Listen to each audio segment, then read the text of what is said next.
সুজি আমের হালুয়া বানানোর জন্য আমি নিয়ে নিয়েছি সুজি, ঘি, দুধ, চিনি, আম, কিছু কাজু আর একটু কেশর।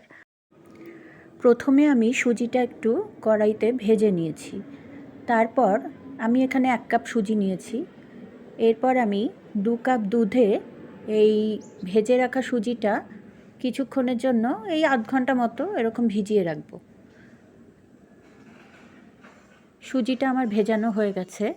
এবার আমি কড়াইতে 2 চামচ ঘি দিয়ে, তোমরা দরকার হলে তোমাদের পরিমাণ মতো একটু বেশি ঘিও ব্যবহার করতে পারো।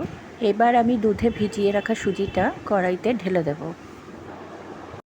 এরপর ফুটতে শুরু করলে কিছুক্ষণ ভালো করে নাড়া দিয়ে সুজিটা একটু ঘন হয়ে এলে আমি মিক্সিতে ব্লেন্ড করে রাখা আমটা দিয়ে দেব। এখানে আমি একটা আমই ব্যবহার করেছি, আর আমটা খুব মিষ্টি ছিল, তাই আমি চিনি খুব বেশি পরিমাণ দেব না। আমটা দেওয়া হয়ে গেছে। এবার বেশ কিছুক্ষণ নাড়া দিয়ে ঘন হয়ে এলে এর মধ্যে আমি চিনি দিয়ে দেব। চিনি মেশানো হয়ে গেলে তারপর আরও কিছুক্ষণ নাড়া দিয়ে বেশ কিছু পরিমাণ কাজু মিশিয়ে দেব এবং দুধে ভিজিয়ে রাখা কেশরটা দিয়ে দেব। এরপর আরও কিছুক্ষণ রান্না করতে হবে। তারপর ঘন হয়ে এলে নামিয়ে তার উপরে আমি কিছুটা আমন্ডের গুঁড়ো ছড়িয়ে পরিবেশন করেছি।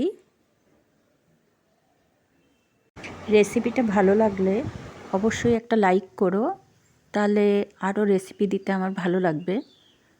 আর যদি ভালো লাগে রেসিপিটা সবার সাথে শেয়ার করো, আর অবশ্যই বানিয়ে খেও তোমরা।